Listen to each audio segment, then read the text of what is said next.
Bueno, hoy tengo el gusto y el honor de presentar a Estefanía Colmenares, que es la directora del periódico del diario La Opinión, uno de los más importantes del periodismo regional colombiano. Estefanía es periodista de la Universidad Javeriana, tiene una maestría en periodismo en la Universidad de Columbia en Nueva York, trabajó en El Tiempo y desde hace creo que 5 años o tal vez un poco más es la directora de La Opinión. Es ya la tercera generación de Colmenares que dirige este medio muy importante y queremos darle a ella nuestra voz de aliento y de apoyo porque esta semana lamentablemente recibió una amenaza de muerte de la cual voy a hablar también yo en mi columna, pero bienvenida Estefanía, es un gusto tenerte aquí en Los Danieles.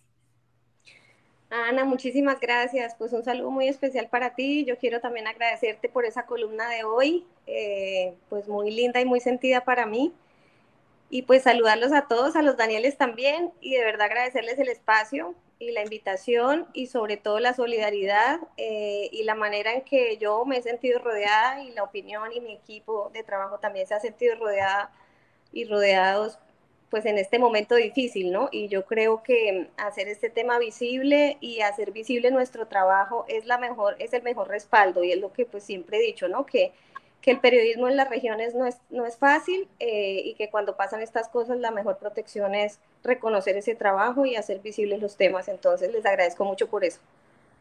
Bueno, todo esto arranca en el último piso de un hospital público de Cúcuta que se llama el Erasmo Meos. Ahí, en una habitación muy cómoda, la 1101,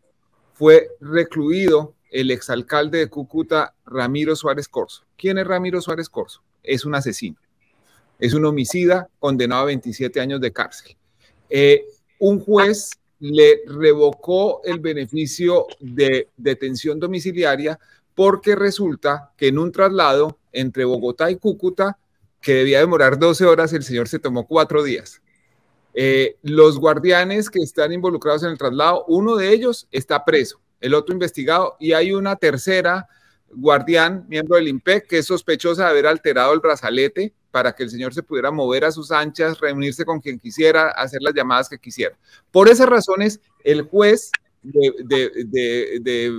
medidas de aseguramiento decidió revocarle la detención domiciliaria e inmediatamente el señor se declaró enfermo y fue y se hospitalizó en Cúcuta, en el Hospital Erasmo Meos, cuyo gerente se llama Tonino Bota, es un caballero que era miembro de su equipo de gobierno cuando era alcalde y empezó a despachar en el hospital, a manejar la campaña política de la alcaldía, de un señor Jacome, de la gobernación, de un señor William Villamizar, por cierto, muy cuestionado, campañas para el consejo, para la asamblea departamental y además la fiscalía, cuando quiso trasladarlo al IMPEC ante las denuncias que había hecho La Opinión y otros medios, yo mismo hice algunas de estas, tuvieron el descaro de decir que trasladar al señor era pretender intervenir en la política de Cúcuta, es decir, que había que dejarlo quieto para que pudiera seguir mandando. La carta de la fiscal pidiendo el no traslado al director del IMPEC es una aberración como pocas se han visto en la historia de Colombia. Entonces, yo quisiera preguntarle a Estefanía que nos cuente cómo fue la historia de esa investigación que sentimos ligada a las amenazas contra usted y contra su equipo en La Opinión. Daniel, gracias. Pues sí, como tú mencionas, bueno, la historia de Ramiro Suárez lleva muchos años, ¿no? Ramiro Suárez fue alcalde en el 2003 o fue elegido alcalde en el 2003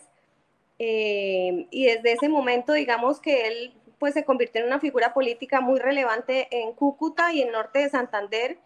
y logró consolidar pues un grupo que desde ese momento pues ha manejado la política acá en la ciudad. Y bueno,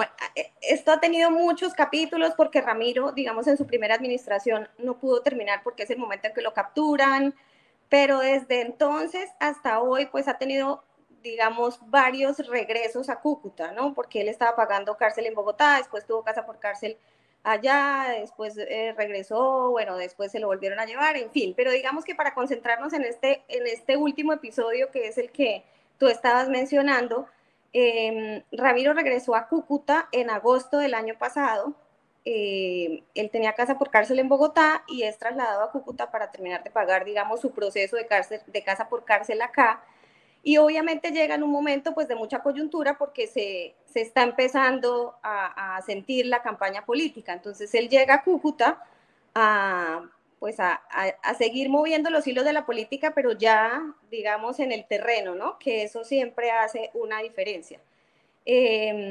Y bueno, estando en casa por cárcel acá, pues empiezan a tener una serie de irregularidades desde el traslado mismo, porque como tú contabas, el traslado pues se demoró 4 días, estuvo lleno de irregularidades porque además ni siquiera fue trasladado en un vehículo del IMPEC, sino que lo trasladaron en su camioneta, sin que le avisaran a nadie. Bueno, el traslado se demoró 4 días, una serie de irregularidades que continuaron, digamos, con su llegada acá, porque en la ciudad era Voz Populi que él pues no respetaba la casa por cárcel, que salía, que hacía reuniones políticas. Todo esto nosotros lo veníamos registrando en La Opinión. Y bueno, llega un momento en el que esas irregularidades lo llevan o llevan a las autoridades a revocar esa medida de casa por cárcel para él, y es el momento, el día en que le revocan esa medida, él se enferma supuestamente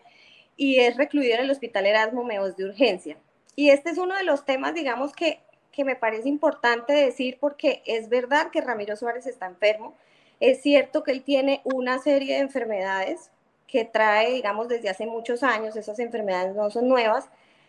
y esas enfermedades no le impedían hacer la labor política que hacía mientras estaba en casa por cárcel, pero una vez le revocan esa medida, entonces ahí sí las enfermedades son muy complicadas y él por fuerza mayor tiene que estar en el hospital. Entonces, bueno, tú en el reporte Coronel revelaste también cómo, digamos, el hospital se convirtió en una en una especie de oficina de control político en donde él se reunía con mucha gente para coordinar estas 2 campañas que tú has mencionado, de Leonardo Jácome a la gobernación y William Villamizar a la alcaldía, William Villamizar a la gobernación y Leonardo Jácome a la alcaldía de Cúcuta. Y después de eso, pues nosotros, digamos, haciendo registro también de esas denuncias que tú hiciste, empezamos a contar un poco cómo se encontraba Ramiro en el hospital, cuáles fueron como tratando de profundizar un poco más en las irregularidades que rodeaban su hospitalización, registrando cómo las cámaras de ese piso las habían apagado, cómo, digamos, existía como una ley del silencio dentro del hospital para no dar ninguna información al respecto, cómo nadie, por ejemplo, podía consultar, digamos, la historia clínica de él, que nosotros sabemos que ese es un documento privado que nadie puede ver, digamos, nadie externo, pero como en el hospital también nos decían que nadie podía entrar a meter el código suyo a mirar la historia clínica de Ramiro, porque eso estaba prohibido. Cómo le hacen una inspección sorpresa en el IMPEC y le encuentran dinero en efectivo en la habitación del hospital. Y bueno, hicimos como seguimiento a todo este tema, contamos también cuál fue la lista de los políticos o de las personas, entre las que había políticos, que él autorizó para que lo visitaran en el hospital. Contamos, digamos, también el episodio en donde la Procuraduría va y hace una visita sorpresa al IMPEC, y lo conocemos pues por fuentes internas también del hospital, que el procurador pues digamos que tuvo algunas dificultades para poder ingresar, que en ese momento que él estaba esperando que lo dejaran entrar salieron carros del hospital con propaganda política de Leonardo Jácome. Bueno, una serie de cosas que se suman a, digamos, a toda esta evidencia de irregularidades que rodearon pues esa permanencia de él en el hospital,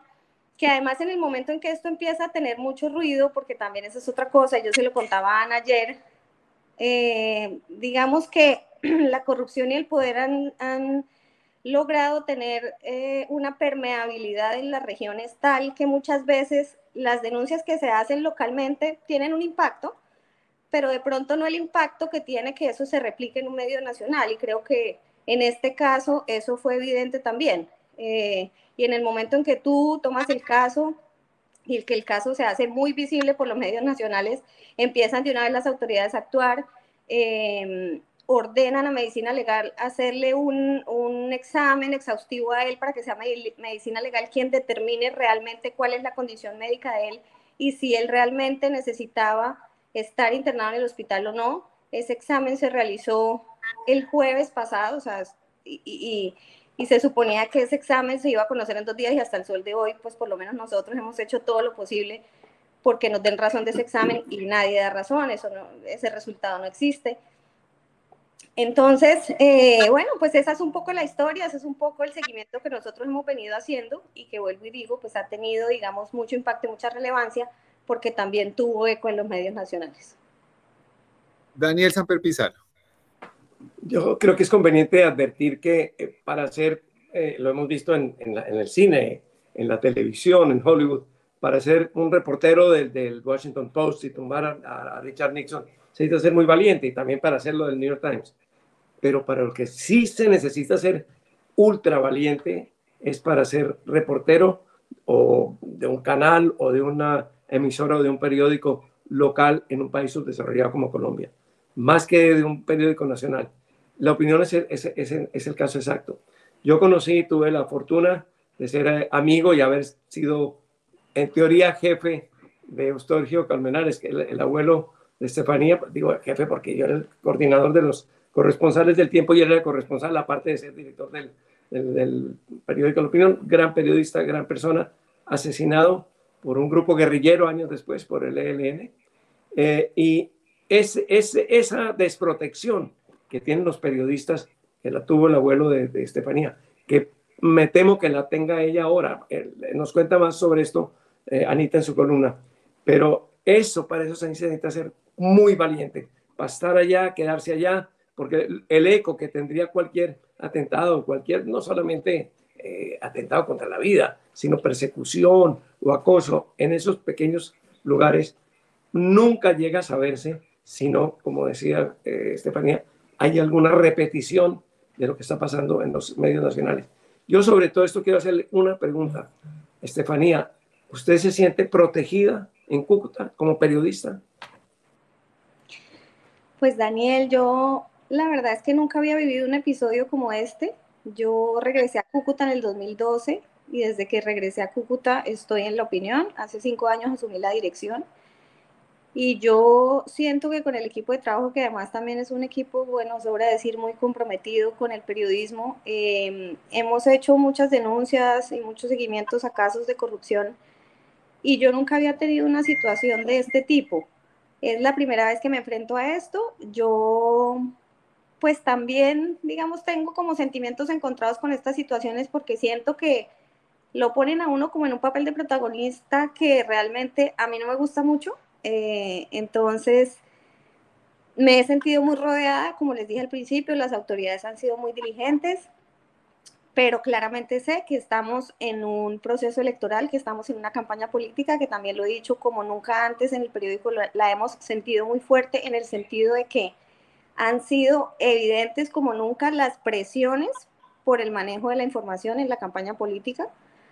Entonces, yo creo que sí es un momento, digamos, de mucha coyuntura. Y yo, bueno, pues yo soy muy tranquila y me siento tranquila y quiero creer que esto pues no va a pasar a mayores, que no va a tener, digamos, otras repercusiones. Pero lo que sí he dicho, y es en parte por qué tomamos la decisión de hacer pública esta amenaza, es porque pues nosotros estamos convencidos de seguir haciendo el trabajo que venimos haciendo y no vamos a, digamos, a retroceder en ese sentido. Estefanía, ¿y cómo han sido las amenazas? Es decir, ¿cómo se han presentado y cómo se está sintiendo su equipo y si su equipo también está siendo protegido? Sí, pues nosotros desde que empezamos a profundizar en este tema de Ramiro Suárez, ahora con la última coyuntura que les comentaba, pues empezamos a recibir mensajes, ¿no? Razones de distintas personas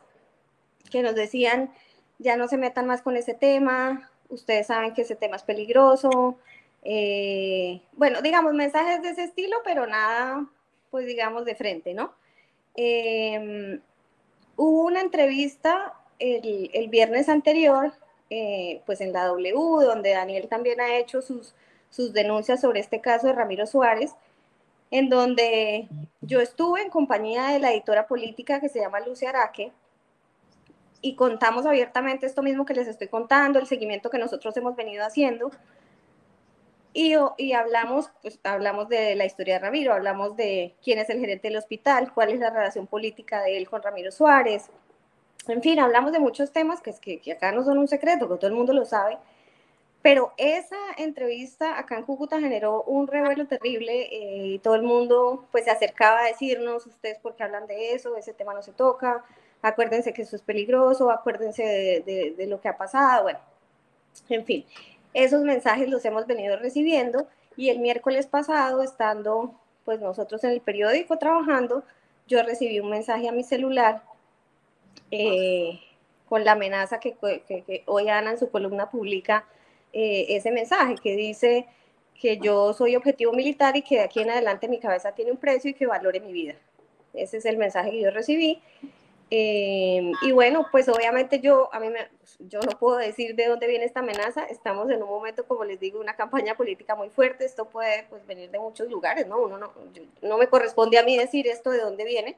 le corresponde a las autoridades, pero pues obviamente haciendo conjeturas con lo que ha pasado en los últimos días, pues bueno, es inevitable como hacer una relación con el tema, ¿no? Y el Estefanía, equipo, perdón, y para complementar el resto de la pregunta, pues no, el equipo, obviamente esto genera escosor, yo sé, al interior del periódico, aunque todos queremos tener mucha tranquilidad, pero obviamente hay digamos, un antecedente pasado con la situación de mi abuelo y yo creo que esto, que obviamente no se puede comparar con esa situación que se vivió en esa época tan difícil, pero obviamente esto mueve muchas fibras, ¿no? Entonces creo que a la gente sí le toca mucho la sensibilidad